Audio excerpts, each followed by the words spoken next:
So today we are going to discuss paper making, which I'm so excited to do because I've never been able to figure out how to do this in the branch. And this is really, even though it's a kid's art, it's really for all ages. It is something I hold near and dear to my heart. I love and am fascinated by the actual art that can be created out of paper. So we're going to talk a little bit about paper because it has been around for so long. There is a little bit of history to it, and we're going to try to kind of shoot our way through that history, and then we will learn how to make paper in our homes today. Now, most of the time you use this thing that I'm showing you right here, called a decal. We do not need to use that today. I have a different way to do it, so let me click through here.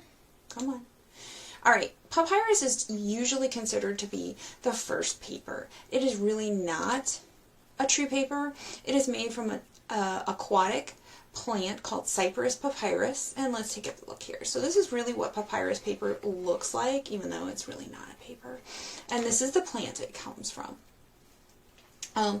It is been around a very long time. It was used in ancient Egypt. It dates back to about 4,000 years ago. What's really kind of neat about papyrus is in 2012, they were doing a dig, and they found paper that dated back to about 2,500 years BC. I had to think through that. That was over 4,500 years ago. That paper, this papyrus, was still around, so it lasts a long time. And it wasn't only impressive that it had lasted that long. Well, what they found on it was notes and information about the building of the Great Pyramid of Giza.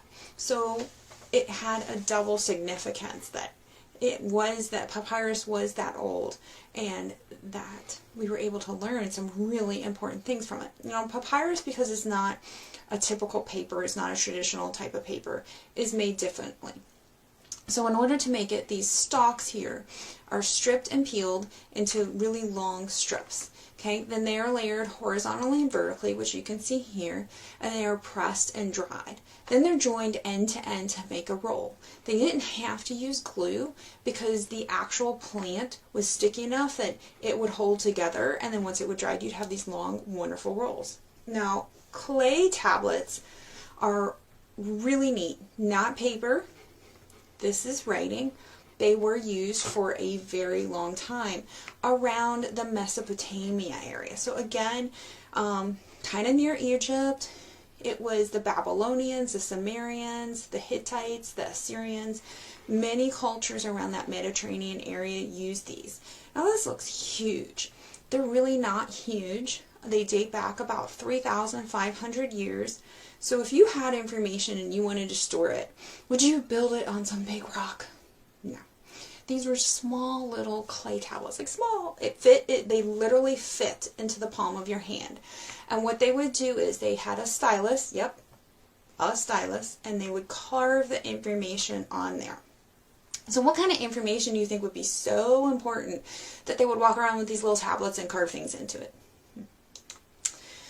Well, believe it or not, they were merchant records. So most of these that we found in this cuneiform writing that we've learned how to translate is really just merchant records. So it's somebody selling a cow to somebody else. Maybe someone came in with a ship and it tells you what was on that ship and how much it was worth. This was everyday type of information. It wasn't anything, you know, really special. We have learned a lot from it because we learned what daily life is like. But they didn't use these for maybe religious things or things like that.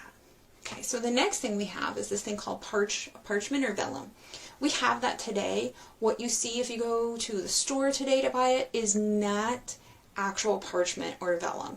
It is a modern day version of it.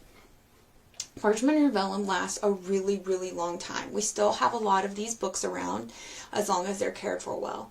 It is a very, very time-consuming process. It's very laborious. It takes a long time to make these, and then it takes a long time that they would take to draw and write on them. Alright, does anybody know what parchment is or vellum is made from? Have you ever heard? So they didn't have paper yet. These are actually made from the untanned hides of animals. So it's nearly not true paper.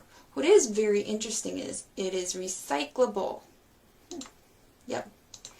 Which means they could reuse the sheets of paper. It's been around since the Middle Ages, so usually when you see it, you see these types of typical, where we go, drawings. There they are. This is more of what we think of when we think of vellum and we see what's on it.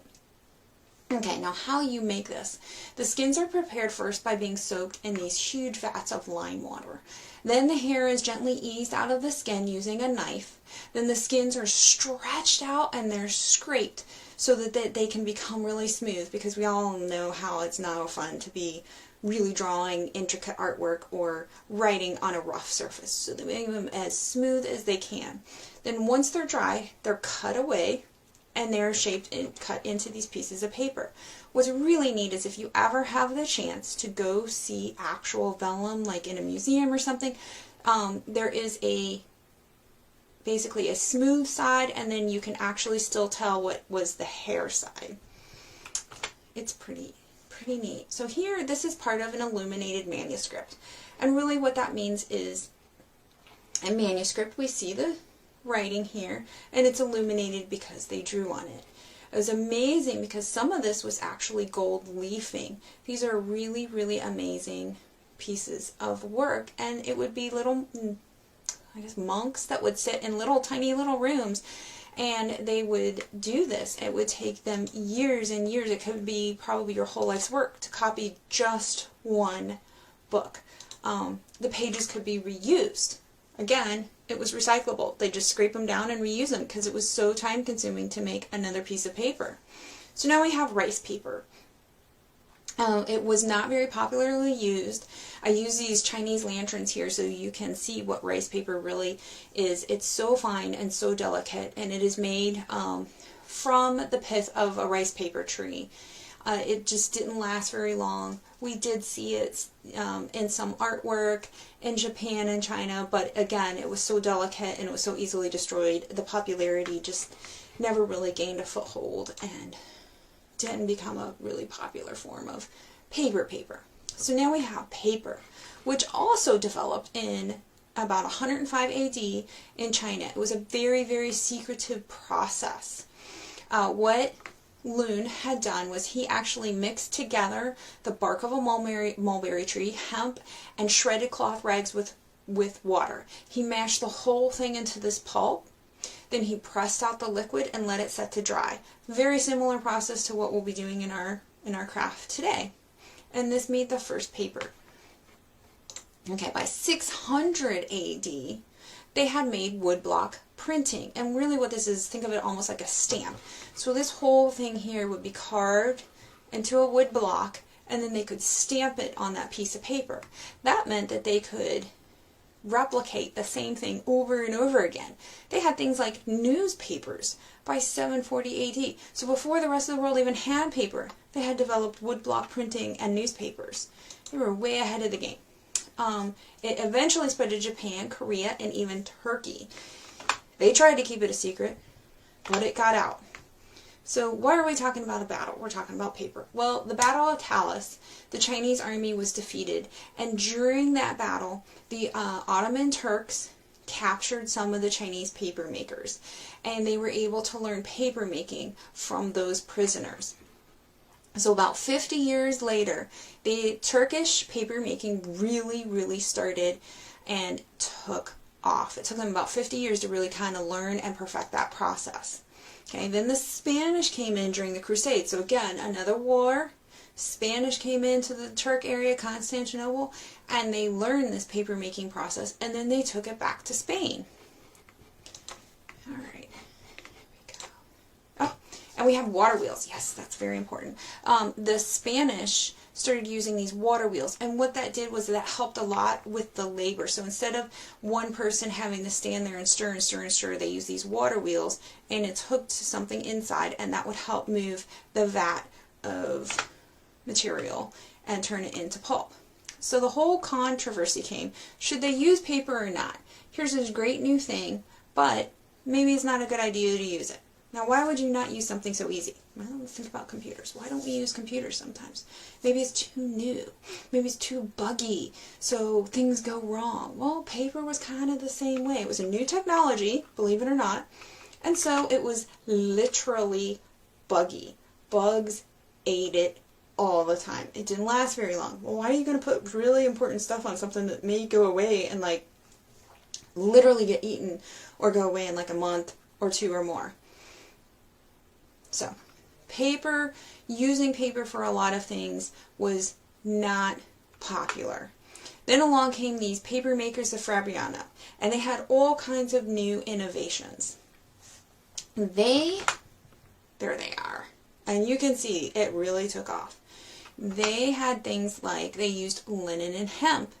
They used new glue with a gelative. Now, new glue, that doesn't sound very important, but they started gluing the sheets with this gelatin. And what happened was the insects did not like that gelatin. So all of a sudden now the insects wouldn't attack the paper. The papers could last much longer. They also learned to create different paper types using different recipes. So again, then you have all these new alternative things. They invented something called watermarking, which a lot of you may not have seen, but you see it when you go online. If you go online, sometimes there's a watermark on top of a picture and you have to pay for permissions to use that. It was kind of like that. They were able to embed that picture in the paper. Really, really neat process. So, along with paper actually comes some of the greatest innovations in human history. The Gutenberg press. This is really popular. This is really how we were able to do mass printing. So think of this like as big of a leap as having the internet. This made books, this made papers affordable for everyone. It was so affordable that papers and books literally went from only the richest people or only certain religions maybe or in certain churches, they had access to it. Now everyone could have access to it. And really, it had a movable type. So down here you see, this is what would get printed. And then the paper would lay on top of it, and they'd pop this down, press down, and print. He also invented a oil-based ink that could print on vellum or on paper, which made it even more flexible. So let me tell you how important this was. Okay, this was invented around 1440. By 1500, they had already printed over about 20 million books. And by the 1600s, they had already printed over 150 million books. So we literally went from maybe having 1,000 books a year, maybe, being written, to millions and millions and millions. So that is a huge difference. There's another little invention here called the Hollander beater. Most people have never heard of this. It is a nifty little thing right here. It looks little. I've seen big ones and I've seen smaller ones. And really this is remained fairly unchanged. And this is a way to make paper. So you put all your ingredients in here. It moves around in a circle. And as it gets shooted up through here, up through this chute, it gets mashed. And it's eventually turned into pulp. So that was invented in about 1680. Then we have modern paper. So we have this is called the Fournier machine. This is quite a bit bigger. Okay, and this is really a paper making machine. And you see long reams of paper. Okay, another really big invention in the 1800s was the use of wood pulp paper. So there was a German who was Friedrich Keller and a Canadian, Charles Fentry. They announced that they had invented a machine that was able to extract the fibers from wood and make paper out of them. Then what they would do is bleach that, and that's how we get that white paper we get today. So by the end of the 1800s, they stopped making things out of like linen rags or hemp or other things and really used that wood pulp. Today we even use a lot of recycled goods in there, like wood chips or sawdust, things from other areas. So these are examples of handmade paper. And you can have all kinds of neat handmade paper today. Contemporary artists use these. You may see them in the store. You may see them for sale online. They, if you look in here, there's actually some pressed flowers in this paper. There's some pressed leaves. You can make different colors. One of the neatest things, and this is something we'll be doing, is making something called seed paper, where we're actually going to include seeds in our recipe. You can use it, and then actually when you're done with it, you could plant it in the ground and the seeds will grow up out of that. So it's really neat. Alright, so I'm going to show you the directions for making our paper. I made some, and it is drying. Okay, so we're going to set that back down there. And I have a little bit left over, but we want some more. Okay, all you're going to do is you're going to tear up whatever color paper you want. So I have some blue and some white. Okay, you can use a regular blender. I'm using my Nutra blender. I tried a hand blender. Don't do that. A lot of things online will tell you you can use a hand blender, and it just turns out to be a Pinterest fail. So I wouldn't suggest that. I did put some sunflowers in here, so there are some in there. Hopefully when we're done with the paper, we can just put it in the ground and get some really pretty sunflowers when we're done. It also makes for really cute little gift tags, because then you could write something on it and tell them it's actually seed paper. At the end, we're going to put some awesome little sparkles in there to make it even cooler. And let's get to blending. This is just some water. So you want it pretty wet,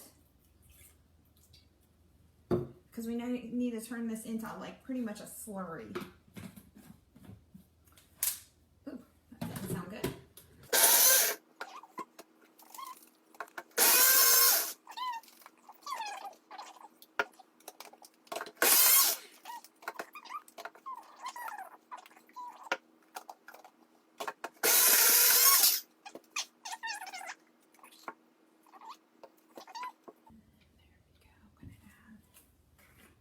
These in here. I like a lot of sparkles.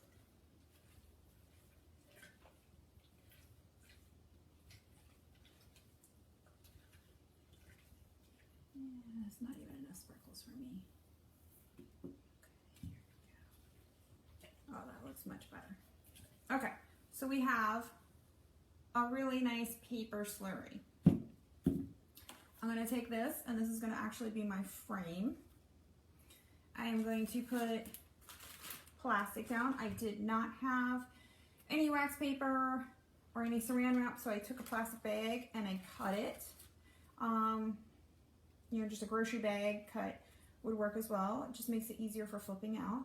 I'm going to take a little bit here, and we're going to put a nice big piece of paper in there. Kind of. Okay, and you can make it what you want, and you're going to kind of try to make it to be the same size.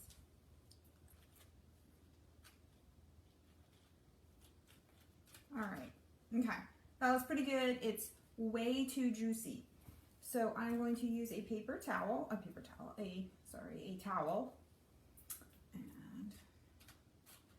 I'm going to use a rolling pin. If you don't have a rolling pin, you have like a skillet or a cast iron skillet, you could always use that to smush it.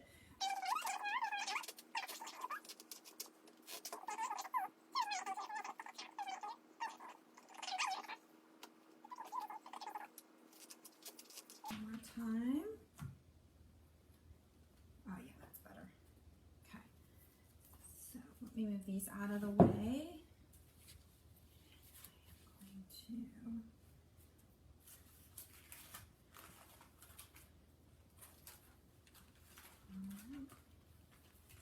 Let's get a nice flat surface. All right, so now we have 2 pieces of paper, and these should be dry by tomorrow. You want to put them in a nice dry place, and tomorrow we are going to look at them and we'll cut them out to be whatever we want them to be, and then we'll have our own handmade paper labels. All right. Okay, so it's been 24 hours to have our paper dry, and I actually went ahead and cut some out so you could see what it looks like when it's all finished. You can see some of the seeds in here. I think some of the darker things. So if we put them in the ground, it would actually hopefully grow a plant. And this one I'm going to use as a present tag. All right, so have fun making your paper.